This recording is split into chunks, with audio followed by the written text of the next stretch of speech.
At sa nakaraan nating kwento, kung saan binigyan ni Henry si Kevin ng isang kondisyon kapalit sa pagpapadala sa kanya sa Swordmanship Academy, inatasan niya itong direktang kunin ang bulaklak na Green Flower Crow sa teritoryo ng Vernhelm. Sa kaparehong oras sa gabing iyon sa loob ng kwadra, nagsimula ng magtanim ng tensyon sa pagitan ng mga kabayo.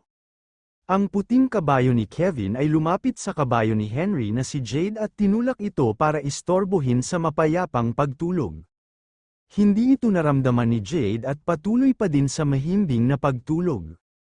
Nang biglang kinagat ng puting kabayo si Jade, na agad nagising at nagulat sa ginawa nito, biglang nagwala si Jade at sinipa ang puting kabayo sa mukha ng buong lakas. Nadapa ang puting kabayo at galit na tiningnan si Jade, ngunit, naramdaman niya na may kakaiba kay Jade. Nagtataka ang puting kabayo at naalala na hindi ito lumalaban kapag ito ay inaapi niya. Nanlamig sa takot ang puting kabayo nang lapitan ni Jade, galit na galit at gustong gumanti sa mga pananakit ng kabayo ni Kevin noon. Kinabukasan sa loob ng kwadra, nagulat si Kevin at galit na tinawag ang tagapamahala ng kwadra at tinanong kung ano ang mali sa kanyang kabayo na si Grant. Nagulat din ang tagapamahala at walang alam sa nangyayari. Nakahandusay ang kabayo na si Grant nangingisay at may bula sa bibig. Kinusat ng matanda ang kanyang mata, hindi maintindihan kung ano ang nangyari sa kabayo ni Kevin. Galit na sinabi ni Kevin na paano na hindi niya alam kung siya ang tagapamahala sa kwadra at dapat alam niya ito. Lumuhad at yumuko ang matanda sa takot at humingi ng tawad kay Kevin. At sinabi na wala talaga siyang ideya kung ano ang nangyayari sa kanyang kabayo. Lumingon-lingon si Kevin, naghahanap ng ibang kabayo dahil kailangan niya na umalis at siya ay nagmamadali.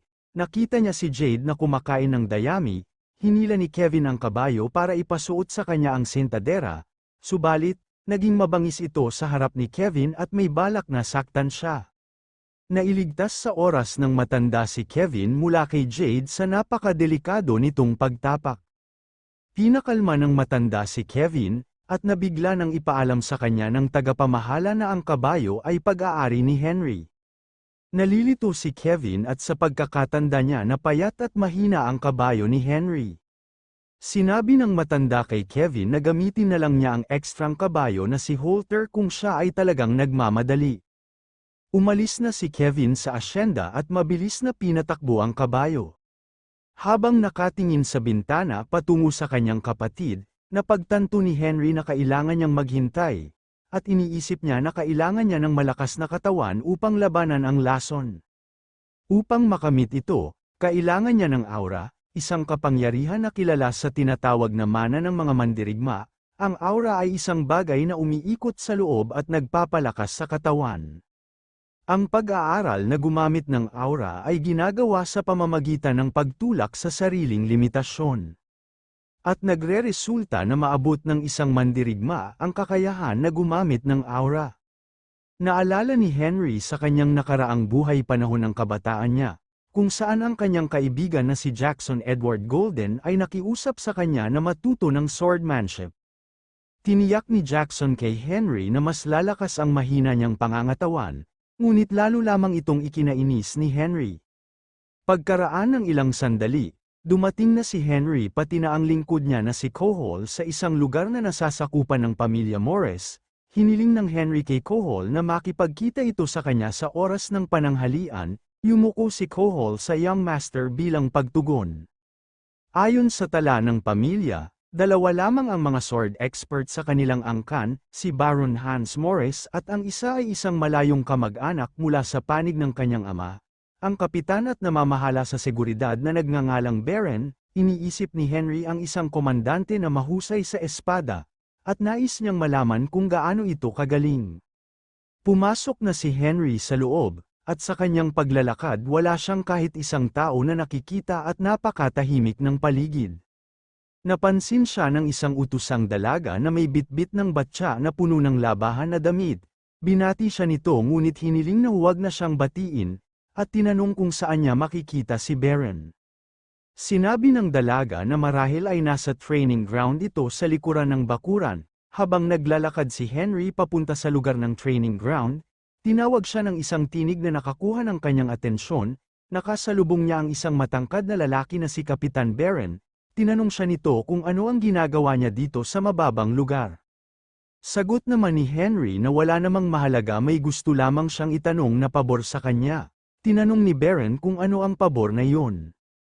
Hiniling ni Henry na turuan siya sa kasanayan sa espada. Nagulat si Beren at hindi niya inaasahan ang pabor ni Henry sa kanya.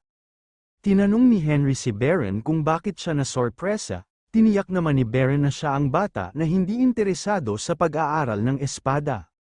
Nakangiti na sinabi ni Henry nagbago na ang kanyang pasya, at tinanong niya kung handa ba siyang turuan sa espada. Humalakhak si Beren at hindi makapaniwala na dumating na rin ang araw na itinakda upang magkaroon siya ng interes sa espada at maging karapat-dapat na tagapagmana ng baronyo. Narinig ni Beren na tinalo niya si Kevin sa laban, at tinanong niya kay Henry kung ito ay totoo. Tugon ni Henry na tama ang narinig niya. Gustong malaman ni Beren kung natuto siya ng espada sa ibang lugar. Sinabi ni Henry na natuto lang siya mag-isa at nais pa niyang matuto ng kasanayan sa espada mula sa kanya.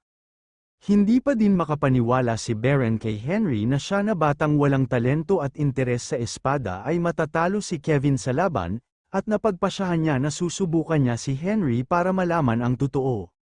Sa kanilang unang pagsasanay, gusto munang makita ni Beren ang kakayahan ni Henry, at gusto niya na maglaban sila upang masukat kung hanggang saan ang kakayahan niya.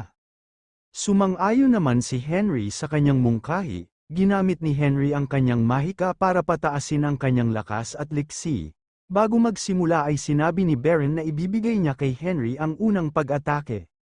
Sumugod si Henry nang may kumpiyansa, pero madali siyang naiwasan ni Beren. Sinubukan siyang tamaan sa tiyan gamit ang tuhod, ngunit napigilan ito ng kaliwang kamay ni Henry gamit ang mahika. Hindi inaasahan ni Beren na mapipigilan ito ni Henry, dahil dito kumuha si Beren ng kahoy na espada upang subukang tamaan si Henry, pero nagawa pa rin ni Henry ito na maiwasan ang kanyang pag-atake. Nagulat si Beren sa kakaibang lakas at bilis ni Henry. Nagsimulang magseryoso si Beren sa palagay niya na may tinatago pa si Henry, at kailangan niya pa itong itulak sa kanyang limitasyon para malaman. Malakas na hinampes ni Beren ang kahoy na espada, subalit nagawang pigilan ito ni Henry. Napagtanto ni Henry na imposible sa kanya na talunin si Beren na may tunay na talento. Natapos na ang pagsusuri ni Beren kay Henry na may ngiti sa kanyang mukha. Tinanong niya si Henry kung bakit niya tinatago ang kanyang kakayahan sa buong oras na iyon. Tugon naman ni Henry na natuto lang siya sa panunood at ginagaya kung ano ang ginagawa ng ilang tao. Napagtanto ni Beren na ang paggalaw ni Henry na nagpapakita na hindi pa siya nagsasanay sa mga pangunahing kaalaman sa espada, at nangangahulugan na siya ay may natural instinct sa pakikipaglaban. Tinanong ni Henry kay Beren kung galing ba ang swordmanship niya sa imperyo. Tumugon si Beren sa kanya na oo at normal lang sa kanila na matutunan yun, lalo na ang mga sword technique. Naisip ni Henry na sa nakaraan na kahit gaano niya iniwasan ang swordmanship ng kanyang kaibigan, ngunit ngayon ay mukhang hindi niya na ito maiiwasan pa. Sinabi ni Henry kung maaari na ba nilang simulan ang unang lesson niya.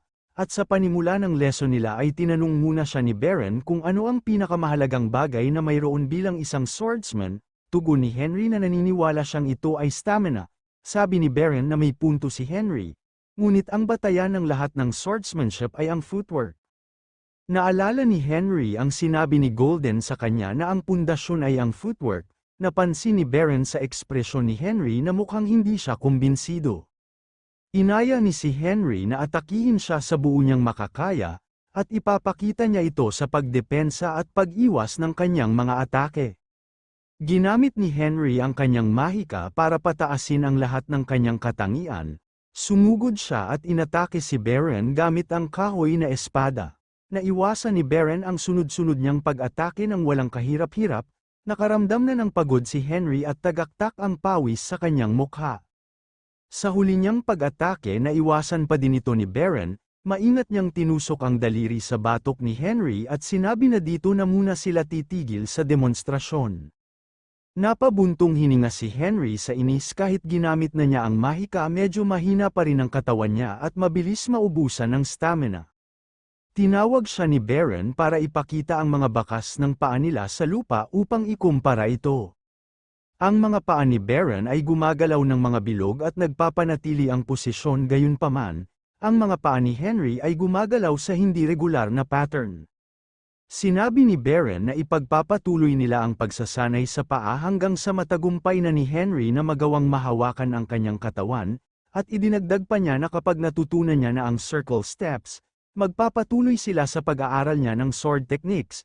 Ngumiti si Henry kay Baron at sumang-ayon sa kanya.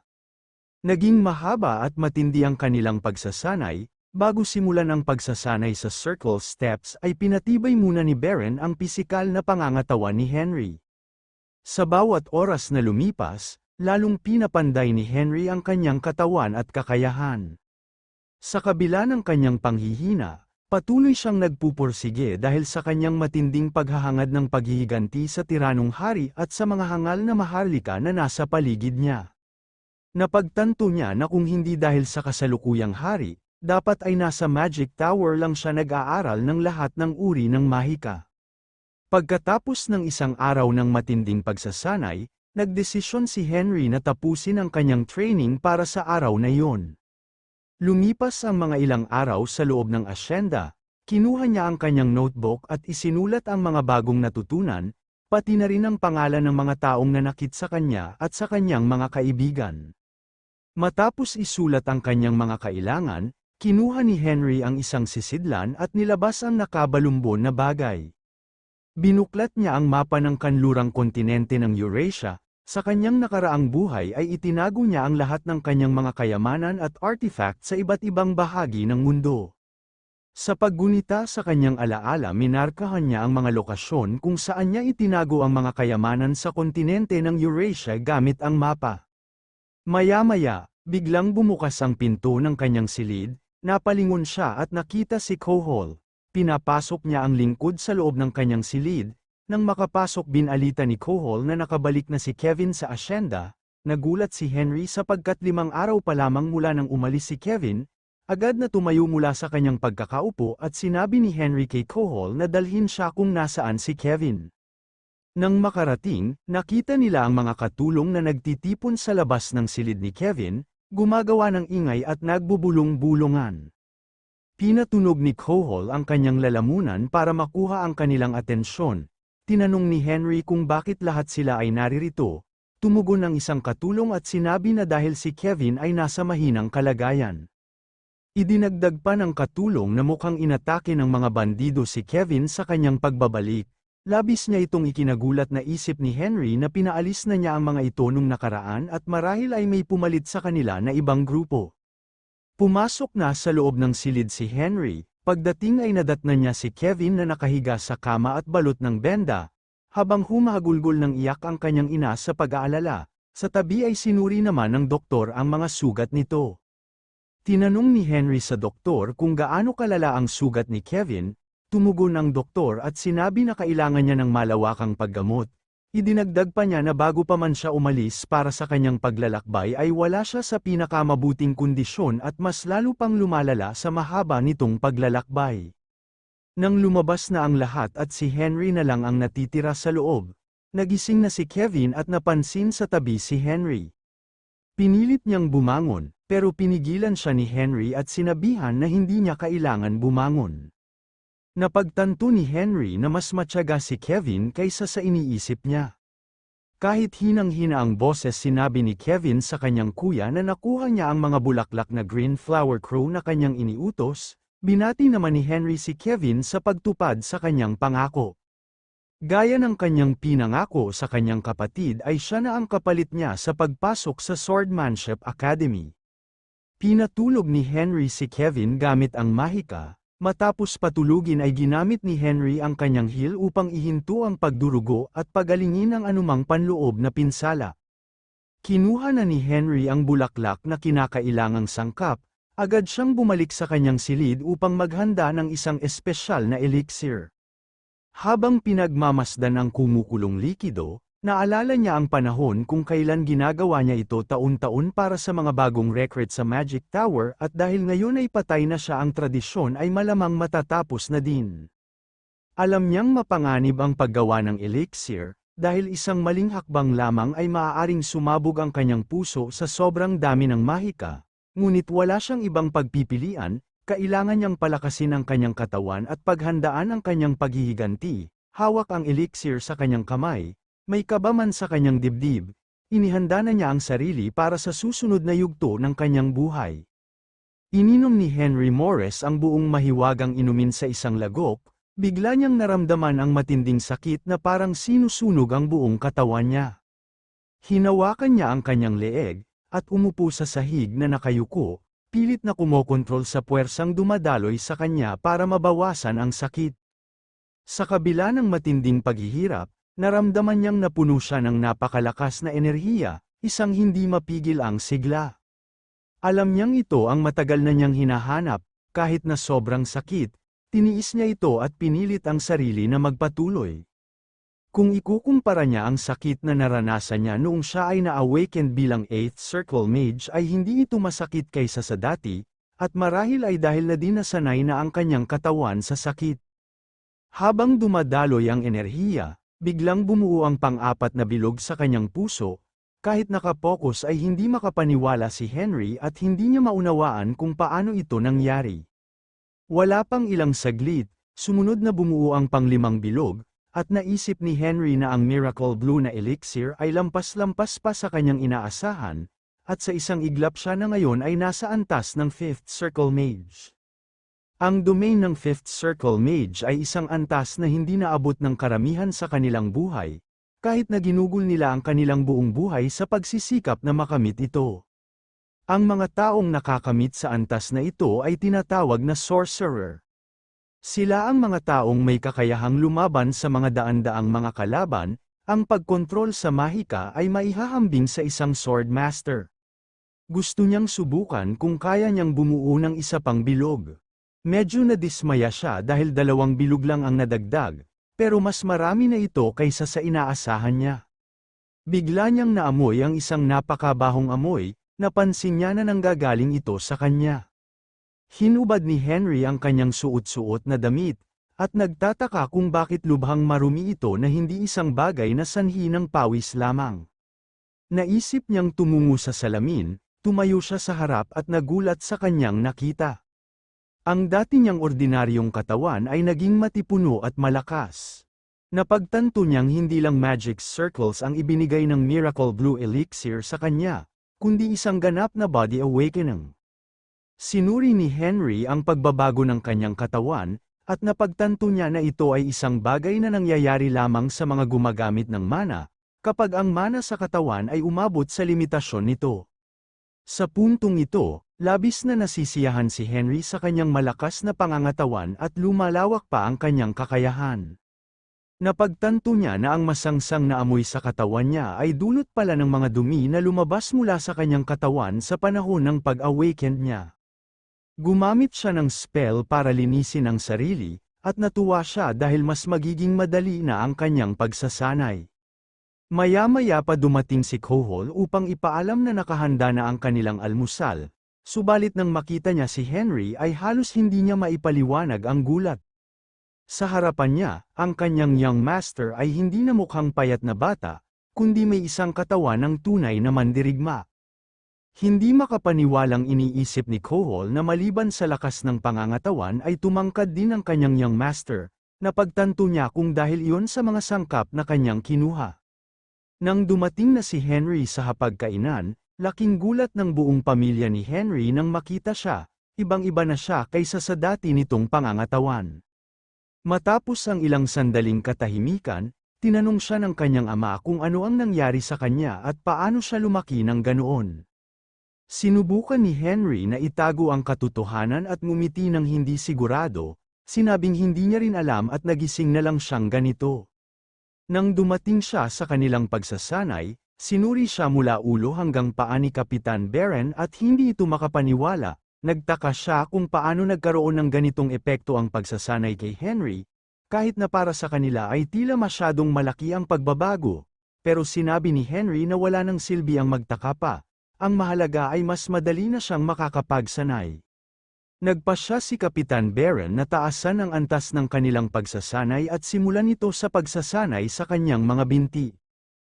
Masaya si Henry sa balitang ito, habang umaakyat sa bundok, halos mawalan siya ng hininga sa hirap, pero patuloy pa rin siya. Sa wakas, nang marating niya ang tuktok, naramdaman niya kung gaano kalinas at kasariwa ang hangin doon. Nang tumingin siya pababa, nakita niya ang isang malalim na nakakalulang bangin. Biglang pumasok sa isip niya ang ideya na tumalon, walang pag-aalinlangan tumalon si Henry una ang ulo, sa bilis ng kanyang paghulog gumamit siya ng spell upang maging kasing bigat ng pakpak ng ibon ang kanyang bigat. Bago pa man siya bumangga sa lupa, ginamit niya ang isang spell para magkaroon ng malambot na paglapag. Nang makalapag na sa lupa, tumingin sa gilid ng bundok si Henry, gumamit siya ng isang spell upang pasabugin ang mga bato sa bundok, pinuntirya niya ang pinakatuktok nito, at pinasabog ng sunod-sunod. Sa ilang sandali, nagbagsakan ang mga naglalakihang tipak ng bato sa lupa, halos matamaan na si Henry sa mga gumuguhong bato. Sa hindi kalayuan, may dalawang tao na nagtitipo ng halamang gamot sa gilid ng bundok. Narinig nila ang malakas na ingay at inakala nilang kulog yun mula sa kalangitan.